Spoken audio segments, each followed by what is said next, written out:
はい、こんにちは。村ブルブルプロガイドの池上です。今回ですね、僕久々のボートかなになるんですけども、また組本ディープの解説動画をしたいと思います。で、発売された当時のやつも3年かな4年かな前にあるんですけども、そちら概要欄に貼ってあるんで気になる方は見てください。今回ですね、組本ディープの攻め方といっても、実際穴打ちとかストラクチャー打ちのキーポイントとなるような、キャスティング技術だったりトレースコースだったり、そういった細かいところをね紹介していこうかなと思っております。なんでね、皆さんいつもの感じでいきますんで、ぜひ楽しんでみてください。じゃあですね、パッケージから開けたばっかの組本ディープなんですけども、まず最初にボートの釣りの基本として返しをね必ず潰してください。シーバスとの距離がですねめちゃめちゃ近いファイトになりますので、自分にすごい飛んでくる可能性ありますし、船長さんや周りのね一緒に釣り行ってる方にルアーが飛んできちゃう可能性もあるんで、万が一飛んできても事故が最小限に抑えられるように、この返しを針変える必要ないです。ペンチで潰すだけでもうだいぶねフラットになって、これだけでも全然違いますんで、必ず返しを潰すようにしてください。でですね、もう一つトゥルーチューンっていうのがあるんですよ。聞いたことある人もいるとは思いますけども、特にこうやってリップが長いタイプ、真ん中に愛がついててもちょっとしたこうやってボンドの違いとか微妙に愛が曲がってたりすると、左なり右なりこういっちゃうんですよね。それをまっすぐにするためにトゥルーチューンっていう愛の向きを変えるんですけども、基本的には曲がっちゃうところは逆に愛を向けます。ルアーが左に曲がっていくなら愛を少し右にやってあげる。でルアーが右に曲がるんだったら愛を少し左に曲げてあげるっていう形でまっすぐ泳ぐように調整してあげます。で組本ディープはですね、ペンチでもできます。ペンチでつまんでこうちょっとずつ曲げてもらってもいいんですけども、トゥルーチューン専用のやつもありますんで、こういったのを愛に挟んでクイックイって曲げると楽なものも出てますんで、それでも構いません。これめちゃめちゃ大事ですからね。こうやってほら今ちょっと右に曲がってるの分かりますか？これ皆さん調整しないと組本ディープの力を最大限に活かせないです。絶対やってください。これすんごい曲がってるわけじゃなくて、本当にビビたるもんなんで、なんか近くの川とか釣りする前ちょっと早く来て調整してもいいですし、あ、いいですね。見てください。これほらまっすぐ来る。今みたいにまっすぐ来るセッティングしてストラクチャー中をどんどんしていこうかなと思います。よし、ではですね、ちょっとフリップキャストの解説も前回の動画ではしてなかったんで、今回は取り入れようかなと思います。まずこのティップを使ったフリップキャストなんですけども、僕は右投げ右巻きです。穴打ちの場合は。なんでここフィンガーっていうんですけど、これを1フィンガー2フィンガー3フィンガーとかフルパーミングとかっていうんですけど、右投げ右巻きの人は必ず1フィンガーでしてください。でこれなぜかっていうと、クラッチ切った時のこのサミングを親指の先でできるんですよ。これってめちゃめちゃ大事で、これをもし2フィンガーでやっちゃうと腹になっちゃうんですよ。腹こうやって。で1フィンガーだとこれが親指がここに固定できて滑らせることができるんで、ああいった低い弾道、ここだけ見てください皆さん。低い弾道のキャストした時にずっと触ってられるんですよ。なんでバックラッシュが起こらない。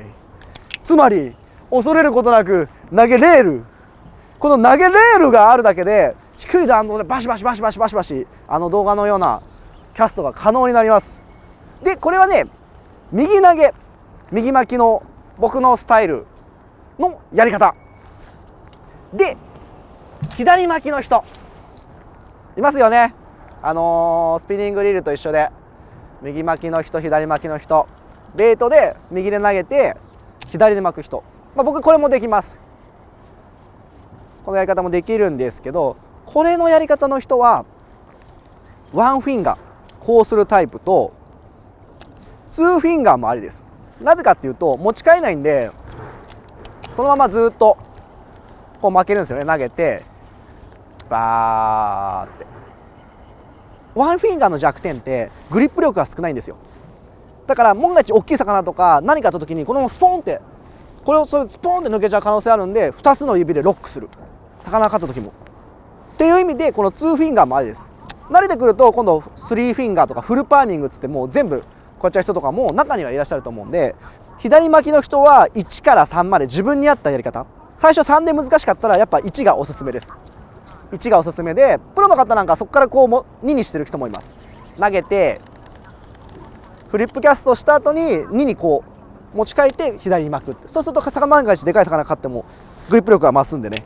それからもうそのまま3フィンガーのまんま3のまま持った状態でずっとこう巻いて、このまま固定でずっとやる人もいます。これが左巻きのやり方です。ティップを下に下げて、下がった反動でルアーを飛ばしてあげるっていうのは右も左も変わりません。最初皆さん壁にぶち当たるのが竿が曲がらない、弾道がこう上ピョーンっていくなんですけど、だいたい上行く人のほとんどが正しいをちょっと長く取ってる人、これぐらい取って毎回こうムチみたいにしちゃうと弾道上行っちゃうんですよ。竿も曲がらないんですよ。竿を曲げるにはもうつけちゃってください。ほとんどつけちゃっていいです。ほとんどルアーがティップについている状態だとルアーの重みを竿が一番感じやすいんですよ。で肘でしっかりここを当ててあげる。僕は右巻き、右投げ右巻きなんで、一回これを当ててからこう2フィンガーか3フィンガーに持ち替えて巻いてます。なんでこの肘、もしもこの肘に当てないとこのままスカッツって竿が曲がりきれないんで、こうやってる人とかよくいるんですけど、もしくはこっち外側にこうやっちゃってる人とか、竿が曲がりきらないんで、ここでしっかり当ててあげる。パーンって、そうすると竿がグニャンって曲がるんで、グニャンの反動でボーンって投げてあげる。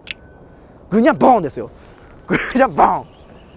これが竿を曲げるコツですね。これだから左巻きでやっても一緒ですよ。一緒。固定されて投げる。ここで固定して投げる。でゼロたらし、ほとんどついた状態でダイレクト。これが伸びてると竿が曲がるまでのタイムラグがどうしてもほらムチみたいになって生まれちゃうんで、弾道は上行っちゃうし、キャストは乱れちゃうし、いいところに入りません、組本ディープが。なんで組本ディープをいいところにいたければティップをつけた状態で竿を曲げるために肘にしっかりこう当てて竿を曲げてタイミングよく離すだけ。今度サイドティップキャスト。こっちだと今度フリップキャスト、ほら船に当たっちゃうじゃん。そういった時用にサイドだけど大きく振りかぶらないサイドのティップキャスト、これだけで送ってあげるキャスト。そうするといろんな向きでこう探れるんで、どの角度でもどの潮の流れでもいかなるストラクチャーでも組本ディープを入れることができるのです。では早速打っていきたいと思います。こういった今ストラクチャーですねあるんで、このマットチャットの組本ディープをベイトリールでバシバシ入れていこうと思います。で大体1投目ミスるんで見ててください。入った。今日いいよ調子でですね。こういった組本ディープを内のうちの基本として入れて、ただ巻いてるように見えるんですけども、大体こう柱が2本並んでるんで、その際を通るようなトレースコースを必ず作ってあげてください。こっちだとこっち通して竿をこっちにやるよりはこっちの方にやった方が近く通るんで、そういったことを意識しながら打っていってください。今真正面のストラクチャーに対してタイトに、こっちの方がシーバスいた時にリアクション的に食ってくれるんですよね。もしも真ん中にルアーが行っちゃったら、少しでも柱の際を通るように右なり左なりにやって、組本ディープがストラクチャーの際を通るように攻めていきます。こっちのは際ですよね。左端の際、ああいう明暗とストラクチャーの溝の部分からポカーンってくるんで、ね、やっぱ何頭も通してあげてください。5頭で気づかないシーバスとか10頭目で食ってくるシーバスとかいろんな個体がいるんでね。そうすると10頭するなら真ん中に3頭4頭入れるよりは5頭5頭って感じで攻めた方が多分釣果は上がると思います。でさっき言ったトゥルーチューン、冒頭の方に説明したトゥルーチューンって言ってルアーがまっすぐようにちゃんとセッティングしてるんで、ストラクチャーの際を組本ディープが舐めるように巻いてこれます。これがさっき開けたみたいに調整の具合を見ないでやっちゃうと、せっかくいいところに投げても組本ディープからストラクチャーの際から逃げてっちゃう。そこを雑にしちゃうと釣果も雑な釣果になっちゃうかもしれないです。さあこういったところですね。奥行きはそんなないんで、明暗のところですね、柱の裏側の明暗のところを落として、柱と明暗のラインを組本ディープで狙っていくっていう形ですね。この辺に落として柱と明暗で、ここはねちょっと潜るレンジがね少ないんで、なるべくちょっとでも奥の方にこういうのを臆せずしっかり打つ。ほら食ったね、見た、今ね臆せず投げるから、今の明暗のラインで食うんですよ。だから取れちゃった取れちゃった。なんで、僕言いたいのは、今のバレちゃうのはもちろん僕はいけないんですけど、ああいったところを臆せず組本ディープを投げるために、こうしっかりさっき言ったように曲げて低弾道で送り込んであげるっていうね。多分見てる人は僕よりファイト上手い人たちあそこで取れるんですけど、ちょっと僕は今バラしちゃったんですけどね。ここみんな美味しいでしょ、こういうとこ入れちゃう。今黒鯛のボディに当たりましたね。美味しいよね、こういうとこね。ゾクゾクするよね。あ、食った、ほら明暗のところ、今ストラクチャーから出てきて、やっぱゾクゾクするとこいますね。こういうとこですよ。こういうところにしっかり組本ディープを、さっき言ったサイドティップキャストですか、横からのやつ今食いましたね。これは釣れること想定してなかったんで、網の準備俺まだしてないですよください、させよし、オッケー、ゲットです。やりました。本当にいそうなところに投げたら普通にいてくれました。組本ディープのマットチャート、さっき言ったね、弾道が上に上がらないようにちょっとコンパクトなキャストで奥の方に入れて、明暗の境目かな、ボートのちょっと距離も取ってたんで、明暗の境目でパクーンって食ってきましたね。いや、いいんじゃないですか。ちょっとやっぱね時期的に細いですけど、バイトシーンはたまらないですよね。僕もともとバスをやってたんですけど、初めてシーバスったのがこれ冒頭シーバスなんですよね。でちょっとバス釣りに似た攻め方で、あんなでかくてかっこいい魚が釣れるっていうのが魅力でこの業界入ったんですけど、それまでおかっぱりはなんかあるんだなーのは知ってましたけど、おかっぱりでなんてやったことないし、釣れるのは全部嘘だと思ってたぐらいでも僕の知り合いに高橋祐介ってちょっとおかっぱりする子がいるんですよその子がいろいろ教えてくれておかっぱりで初めてシーバスを釣らせていただいたんですけど、動画の企画でめちゃめちゃ手が触れたし、めちゃめちゃ嬉しかった。だから組本ディープのこの発売された3年4年ぐらい前の動画の時、俺おかっぱりやったことなかったんで、その時よりもおかっぱりの人の気持ちがもう今手に取るように分かるんで、こういう気持ちでいたんだな、ルアーチェンジとかあったんだなってすごい分かるようになったんで、自分の釣りレベルとしては教えてもらったことによってすごい上がりましたよね。だからいろんな釣りするっていいと思います。すごいやらず嫌いってダメだと思います。実際自分がおかっぱりやってみてそう思いましたね。普段からそういうちょっとなんていうんですか、当たりがあんまない釣りばっかしてると、いざ来た時に対応できないんですけど、ボートで慣れておくとそういったことも対応できるようになってくるんで、だからいきなりねおかっぱりの素人の俺でもこう焦らず釣ることができたんで、それはねこうやってボートの釣りでシーバスっていう魚にある程度慣れてたからなんですよね。だからおかっぱりの人もボートってこれねやらず嫌い多いですけど、一回ちょっとチャレンジしてみて、ちょっと魚がかかる感じとかね覚えてからまたおかっぱりへのフィードバックって全然ありだと思うんで、それはね他のプロの人たちも言ってることなんで、だからそういった風に生かすのもシーバスの楽しみかなって思いますよね。よし、さあさっきねマットチャート釣れたんで、今度ピンクのキャンディーホロかな、名前ちょっと見やすいね。またピンク系蛍光色の方で狙っていきたいと思います。ここも間ですよね、二股になってる黒く影になってるところ、あそこにルアーを組本ディープをこう打つ感じで、これもね船がやっぱ風とか潮で流れちゃうんで、それに合わせて僕らがキャストの向きや角度を変えてあげないとダメなんだよね。何でもかんでも全部フリップキャストはちょっと難しいかもしれない。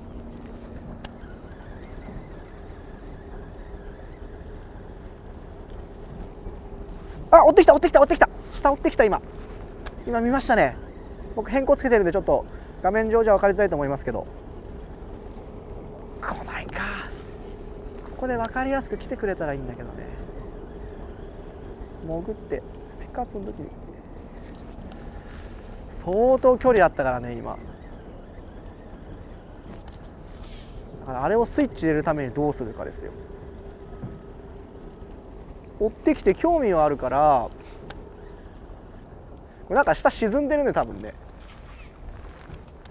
こういうところで出たら面白いよね。中入れてあげる。沈んでるけど、あ、王子食わなかった。僕が今油断してました。いやー、今のは取りたかった。おるとこ見つけたで、ここ誰か船止めててや。さっき言ったフリップキャスト、曲げて投げるキャストでどうかな。ここもストラクチャー、中の柱と明暗ね、ちょっとしつこく打ってきますよ。多分ね、魚が下見てイライラしてると思うんで。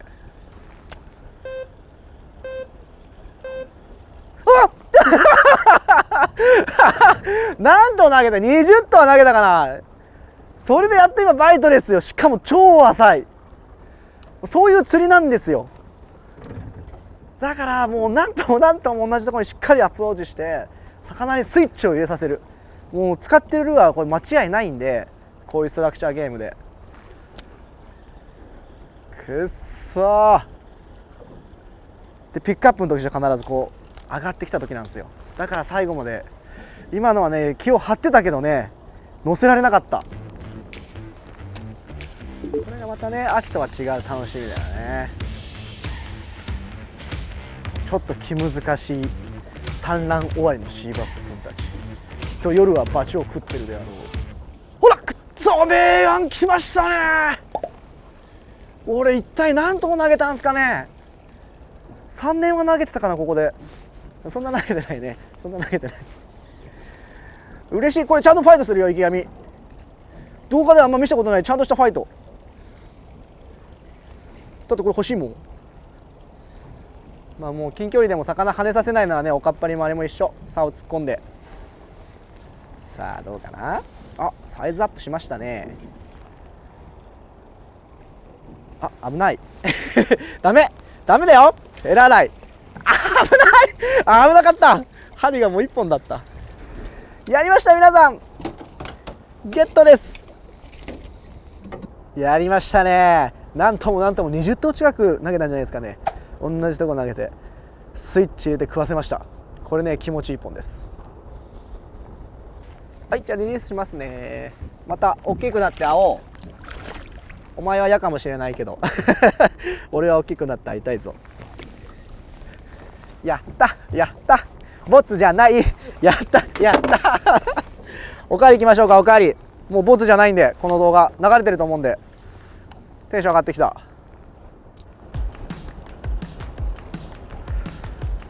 これね斜めに入ってるんですけど、こういうとこもこうリップが長いんでね、こうポンって、ほら追ってきた。後ろから追ってきたね。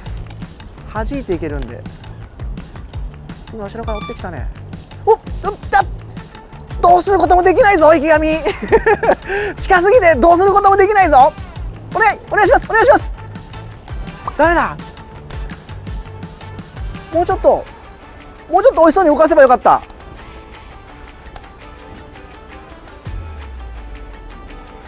しつこく諦めない気持ち。こういう時はね皆さんハートが大事ですから。ここでねルアーチェンジするとね、せっかくこうスイッチ入った魚がね一回オフになってまた入れるの大変なんで、僕的理論はまた追ってきた。ひたすら打つ。したい気持ちを、ルアーチェンジしたい気持ちを抑えてひたすら打つ。ダメだ食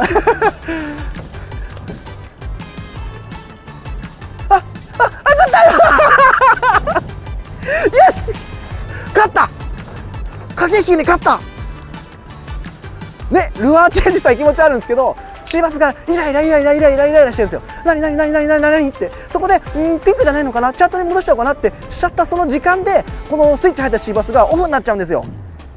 だからこれはねちょっとおかっぱりとは違うかもこのストラクチャーゲーム特有の釣りかもしれません。これはねでも覚えておいてください。大変だ、一人で操船とかも。やった、やりました。ゲットです。これはねサイズよりもねちょっと出した感がある嬉しい魚ですね。めっちゃ嬉しいこれ。じゃあリリースします。嬉しい。いやこの魚嬉しい。これ嬉しい。ちょっとねシーバスとの勝負に勝った感が出たんでね、めちゃめちゃ嬉しい。次も行くよー。ちょっとピンクでもう釣れたんで、今度ねクリア系のでもまたねちょっと叩いたところ行きたいんで、ちょっとだけシルエットを落としたカラーに変えてみます。僕もねこれおすすめです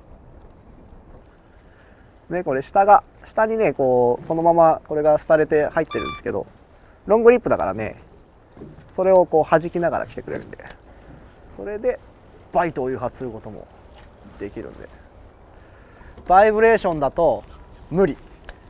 下のこのやつに引っかかっちゃう。組本ディープじゃなきゃここは攻められない。ここ行きましょう。ちょっとだけ移動して、あ、ダメだ食った一撃。これさっき多分ね追ってきて、これ多分さっき追ってきてね帰っていったやつだと思う。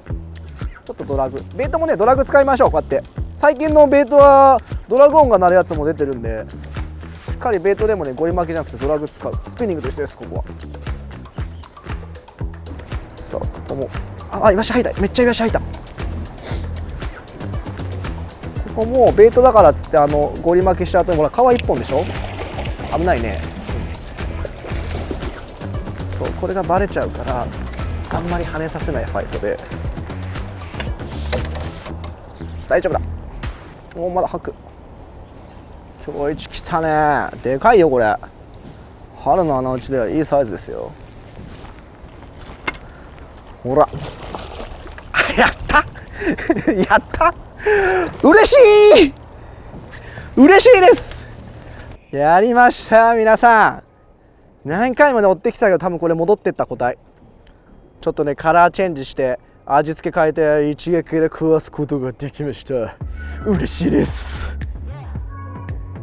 さあ皆さんどうだったでしょうか。組本ディープの攻め方とかちょっと使い方とか、あとはフリップキャストとかね、ちょっと前回の動画よりも内容を少し濃い感じで送ったと思うんですけども、まあ魚釣れてですね、夏の時期ってめちゃめちゃ弱いんですけど、今の時期もリリースとかは、しっかりするようにしてあげてください。ああやって蘇生にやっぱ時間がかかる魚なんでね、穴から出してきて弱ってる魚もいますんで、まあ蘇生してしっかり返したらまた次調校した時にねまた釣れてくれるんで、まあこの釣りは一年中できますんでね、釣り方も距離が短くてエキサイティングな釣り方になりますんで、皆さんもぜひ僕みたいに興奮しながらやってみてください。